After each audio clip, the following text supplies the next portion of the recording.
how CRA wants to steal the equity in your house and how they're going to do it and the excuses that they're going to use. So that's what we're talking about today. So people are prepared for what's coming. I've been saying this for a while, that the target is real estate.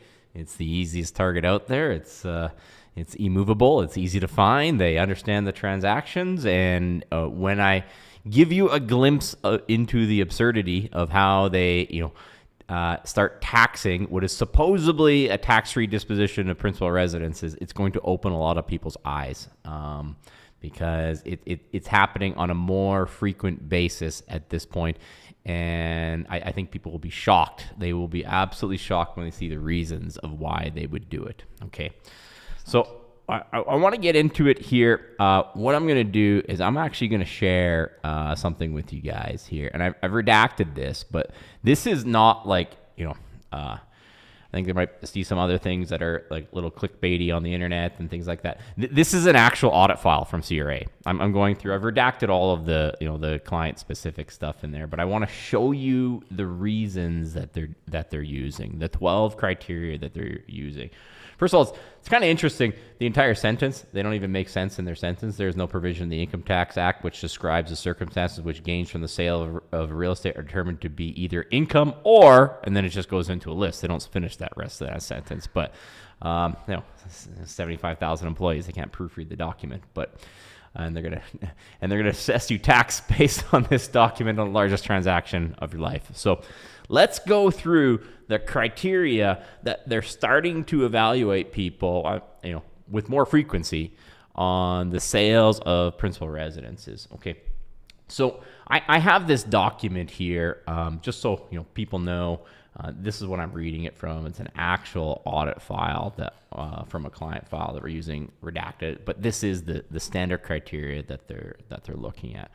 So okay, we can break away from that screen, Alana, but I have this here for our resources here. So let's go back to the first one is the taxpayer's intention with respect to the real estate at the time of its purchase. So CRA wants to tell you what was the intention in your head at the time that you made the purchase of this real estate. So someone is going to send you a document asking you, what you purchased this property for. They're going to say how much you paid for it. What do you do for a living? What did you put into this property? And they're going to tell you what was the intention in your head at the time that you purchased it. But you know what they're not going to ask you in the document request is they're not going to ask you what your intention was at the time that you purchased it. They don't even ask that question on the information submission that they're doing. Okay. And Trevor, like when people come to you for mortgages, is like, do you think they're really thinking about they're going to pay tax on the disposition of their principal residence someday? Heck no. Let's be real. Like most of our economy in Canada is based on us trading real estate back and forth to each other. Having your principal residence protected from tax is kind of one of the only things that we've been able to rely on for kind of accumulating wealth in the past number of decades in Canada. So when people come to me for a mortgage, they're not thinking that if I make a gain on this property as my principal residence, that I'm going to be taxed on the sale of it. Yeah.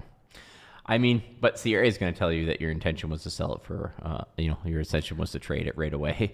So now the next one is the feasibility of the taxpayer's intention. So that intention that they didn't ask you about, now they're going to tell you if that intention was feasible or not. So imagine you qualify, using 39% of your income, maybe you get a cosigner or something like that, and then you lose your job. And now this real estate that you purchase is no longer feasible to hold. So once it becomes no longer feasible to hold, well, was it ever feasible? You know what I mean? Was it ever feasible? And what exactly does that mean? Was it ever feasible, right? Obviously it was feasible. Like we have some of the most stringent mortgage qualification criteria in the world. So to say that it wasn't feasible at the time of purchase, that's interesting. Okay. The next one would be the geographical location and zoned use of the real estate required. So let me get this straight. So if you buy a house in a place that has a history of making money, maybe that precludes you from using your principal residence exemption, the geography and where you buy it, okay? Or any ambiguity in the zoning of the property. So if you have a property that's zoned for dual uses or more than one use, even if you're not using that use at that time, they could say you had the ability, and that was the ability to sell your, to tax your principal residence gain, okay? And then it's the extent to which the intention is carried out by the taxpayer. Again, the intention that they never actually ask you in the first audit submission. They won't actually ask you about the intent at that time, okay? But they're gonna grade you on the extent that you carried out that intention, as if things don't change in life circumstances where people, they get married, they have kids, they get divorced, they die, they become disabled, they retire, they downsize, they lose jobs, they get promotions, right? But the extent that you carried it out for how long, right? As if your intentions cannot change from day to day, year to year, decade to decade. Okay. Yeah, I mean, like who's the person who's going to be determining this? And when you give this, what my intention was to purchase this property, who's the one who makes the decision on the other side that you're lying or you're not being truthful? You're going to have some mid-level bureaucrat who's going to be making the decision on the other side at the CRA. Yeah. Just like you said just a minute ago, like life changes, things happen, people die, people get divorced, people get sick, lose their jobs. Like it's kind of insane that the list that you're going through. What was your intention? Like you're already having to prove your innocence. It seems like, rather than them just taking it at face value. But yeah, continue on with this list. I can't wait to hear the rest. The evidence that the taxpayer's intention changed after the purchase of the real estate. In this circumstance, I'm going to tell you something about in this circumstance. In this circumstance, the client had a child. They did not ask that, okay? The client had a child, determined that this property was not for their best purposes, and they want to move to a different house. They attempted to renovate the house, realized that there was poor build quality in the house, realized it wasn't going to work with the new baby, and decided to move on from the house. Like that's what happened in this scenario. Client held the house for longer than a year, even though that 1 year rule wasn't in place at the time that this was done. And the time that this was done was interesting too, because this is a very recent audit. This is from 2022. So they're taking stuff off the shelf right now to come and find these. So don't think because you sold 2 years ago or something that you're in the clear. They're taking stuff off the shelf and going looking for this. We've known this for some time. We can see it even in the tax software that is regularly distributed to accountants. You can see warning messages on, if you rent out your property, for example, that might jeopardize your principal residence exemption in the future. And my question is since when does CRA start communicating tax risks through tax software by Intuit? We've known that this is coming. They're broke, and they're looking for capital. And where are they going to find it? They're going to find it in your principal residence. As Trevor, as you said, a lot of our economy is based on selling houses back and forth to each other at ever increasing prices, and that's where a lot of the wealth is trapped. Well, my question on this matter is, are they actually retroactively going back to try and recoup some so-called capital gains from this client? Or are they what's the details on this? Because it sounds kind of fishy to me. Here's not only are they going back, Trevor, not only are they going back to 2022, okay? In 2025, they're sending this request relating to 22. Not only are they going back, they're not going to say it's a capital gain. They want to say it's business income. They don't want to tax on 50% of the game. They want to tax on 100% of the game as if it was an inventory purchase that you sold for gain. Okay. And I'll give a little more background, but I'll go through the entire list before we see it. Okay. The nature of the business, profession, calling, or trade of the Taxpayers Association. So, if you're a realtor, look out. If you're someone who works in trades and you know how to improve property, look out. If you're someone who knows how to get mortgages, look out. Okay?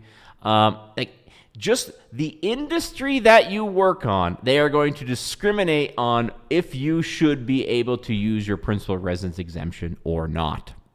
Just the industry that you work on. And it gets worse. It gets much worse. Okay? The extent to which you borrowed money was used to finance the real estate acquisition and the terms of the financing, if any, arranged. So if you needed to borrow money to buy a house, if you did not buy it in cash, fully in cash, maybe we don't want to give you your principal residence exemption. If you decided that rates were too high when you bought in the last year and you said, I'm just going to lock in for a year or two. Well, obviously that must mean that you bought this for business purposes and you plan to sell it at the end of the year. So how many Canadians, Trevor, are buying houses in cash? No, besides the ultra wealthy and like cartels, very, very few. I think almost everybody has a mortgage on their property, especially first-time home buyers. And people who are, trading up above the, property ladder, so to speak, going from a condo to a single-family home to a larger single-family home or what have you. People are getting mortgages. Mm-hmm. It's just tougher to get one than it used to be. And then it's the length of time throughout which the real estate was held by the taxpayer. So the length of time. So people hear the 1 year rule and they're like, well, it's good. I held it for a year. It's fine. It's like, no, that's just another hurdle. It's not the hurdle. It's just they're definitely going to disallow you if it was 11 months. Like 100% of the time they're going to disallow it if it's 11 months. But it's the length of time. So is 13 months good enough? In this case, was a year and a half good enough? Was not good enough. It was not good enough, okay? And the existence of persons other than the taxpayer who share interest in the real estate. So not just if you're a realtor or you work in trades or you work in financing, what does your spouse do? Okay, level beyond that. How many people get gifts or have co-signers in mortgages in Canada? Okay, so they get their mom or dad to co-signer on that. What do they do as a profession? Are they in real estate? Are they in trades? Are they in financing? They want to disallow your principal residence exemption for that.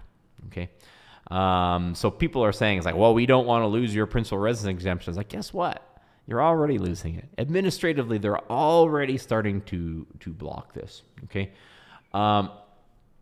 The nature of the occupation of the other persons referred to in I above, as well as their stated intentions and courses of conduct. Okay, so if someone lent you some money, so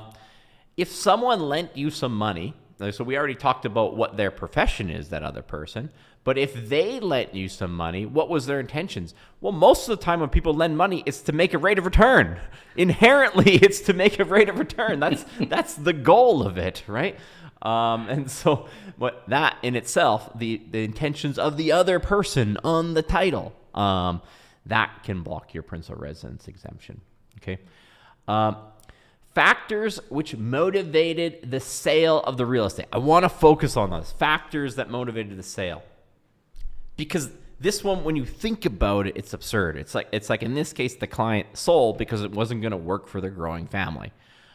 They weren't when they started to renovate it, they weren't totally happy with the build quality and felt that they couldn't really complete the renovations to any standard that would accommodate their family moving forward. But like, why do people normally sell real estate? Normally people sell real estate to realize a gain. I mean, the whole term starter home, it's to get into the property market, to get a bit of equity, hopefully get a bit of appreciation, and sell it someday to move on. But that in itself, CRA wants to say it makes you ineligible to use your principal residence exemption. So, I mean, the only reason you could use your principal residence exemption is because you have to move away for a job or you die, I guess. That's the, because if the factors that motivated the sale, if your price had gone up and you sell because the price has gone up, well, hey, you sold because the price went up, so obviously we should tax you on that. I mean, this is the absurdity that CRA is using. This isn't my speculation. This is actually what's on the CRA audit documents that, we've received, okay? And then the evidence that the taxpayer and or associates had dealt extensively in real estate. Okay, so let's say you're building a real estate portfolio. Okay, as this client was, he was building a real estate portfolio, and you're paying tax on those gains. You're paying rental income on those gains, and you still need a place to live for yourself. And so think about like, everyone, how many people own a rental property in Canada? It's like, that's a common thing. Owning a rental property is fairly common. But that in itself, they could say, well, you've had, two properties and one of them was used exclusively for income. So obviously this one was used exclusively for income too. Like, this is the absurdity and vagueness of this, that basically you could rule with these criteria that you could make the absurd argument that virtually any disposition of real estate in Canada is taxable. And like I said, they're not just saying it's a capital gain. They're saying that it's business income. So not taxed on 50% of the gain, taxed on 100% of the gain, directly in income, retroactively 3 years back. Okay. So in this case, the client was a realtor. But like, I know the guy. He legitimately bought this property to be his principal residence and just started renovating it, had a kid, and they started renovating it, and then they just found something else that they liked better. So they got rid of it. This was not part of his real estate portfolio. And here's the kicker. This guy has never flipped a house in his life. He's a realtor and he's bought rental properties to derive income. He's never flipped a house. He's never bought a house with the intention to sell it quickly. He's only bought real estate with the intention to generate rental income from it for long periods of time. It's not even in the history of his transactions with real estate. This would be the first time he's ever done anything like this. Okay. And so that's the thanks for, generating rental income and generating other taxable capital gains that he's paid tax on and paying the tax diligently and working. God forbid you work in an industry that pays you. And that precludes you from using your principal residence exemption. Okay. So I caution people, the big one, it's like, I caution you, it's like a lot of equity is tied up in your principal residence, and that's a lot of Canadians. And I tell people, it's like, hey, there's like 5 buckets that you can put wealth in. Okay, we know that the fake money depreciates. We know we got to get the fake money into real assets. Okay, but real estate is just one. Real estate is just one asset. And we're lying to ourselves if you can simply put assets on a spreadsheet and pick the best rate of return, because that assumes that the rules that the government will put on those assets remain the same year to year, decade to decade. They change, okay? So the way you diversify outside of that risk, so you understand, is that real estate is just one bucket. There are private businesses, there are cash flow producing stocks, there are gold, and there are Bitcoin. And I am telling you, when people tell me that, well, Bitcoin is risky, it's like, this is risky that your principal residence exemption, that they want half of that thing. Now what's that rate of return? Compare that to, how you just compare that to how gold appreciates. Just lumps of gold are appreciating at 10% and have been for probably almost 3 decades now. 3 decades that you could have just bought a lump of gold and this thing would go up by 10%. Okay. And so we have to start evaluating the risks, and you have to understand, it's like, in this case, we're gonna fight this. Okay. This is the first step in the objective, where we get an audit and they send out first of all, they make a ruling without any information, and then they ask for information, and then they basically just, they ask for limited information, and then they make a ruling based on the limited information that they asked for, which naturally goes in their favor. And you'll see, Trevor, you said something interesting. It's like, you said, who's making this ruling?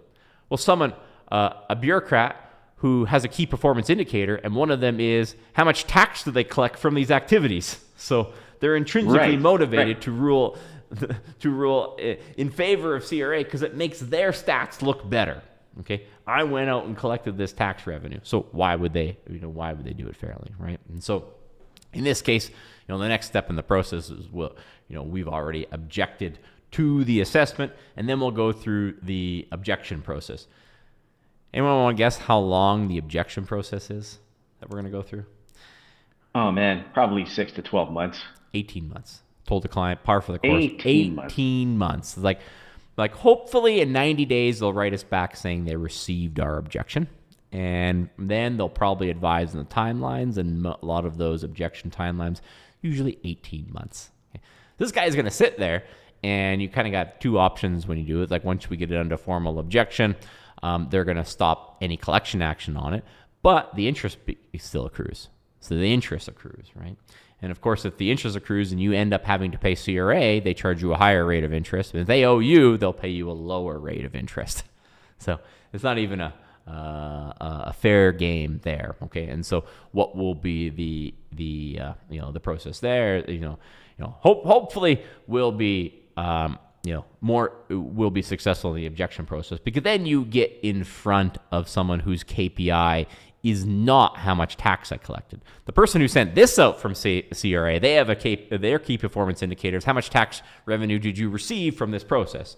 The person at the objection department, hopefully their KPI is how many of these objections do they process. So a little bit different motivation. And then what goes beyond that? Is then the client has to hire a lawyer to sue the government in tax court. And I think we would in this case. In this case, it's so egregious because the guy actually bought. I know this guy bought. I've known him for years. He bought this to be his principal residence. Like I said, has never actually bought real estate to flip. Has only ever bought real estate to buy, hold, and earn rental income for. And this property that he bought is nothing like the properties he buys to rent out. Nothing like it. It lacks the number of doors. It's the wrong neighborhood. It's the wrong price point. Like, he's a sophisticated investor. He wouldn't have bought this to generate rental income because it wouldn't have been the best purchase to do so. Okay, and boy, is he pissed. He's pissed. I mean, I get the emotional reaction from them, and he understands what it is, and he's like, what he says to me is like, what if I just leave? Josh, what does that look like? If I just take all my wealth and convert it to Bitcoin and I leave, what does that look like for me? I was like, right? I don't think that's the first step in this process. That's like the emotional reaction, and I don't think that'll be this guy's reaction at the end, but I think it will be someone's reaction. Imagine you have your entire net worth tied up in $1 million house, and you did really well. You hold it for a bunch of years. You had it. Maybe it's worth $1.25 million. You bought it for $250,000. That's your entire baby. And then you got $1 million gain, and then now the government wants half plus penalties plus interest. Someone's leaving. Someone is going to take that capital on a ledger, go to the airport, and say, "See you later.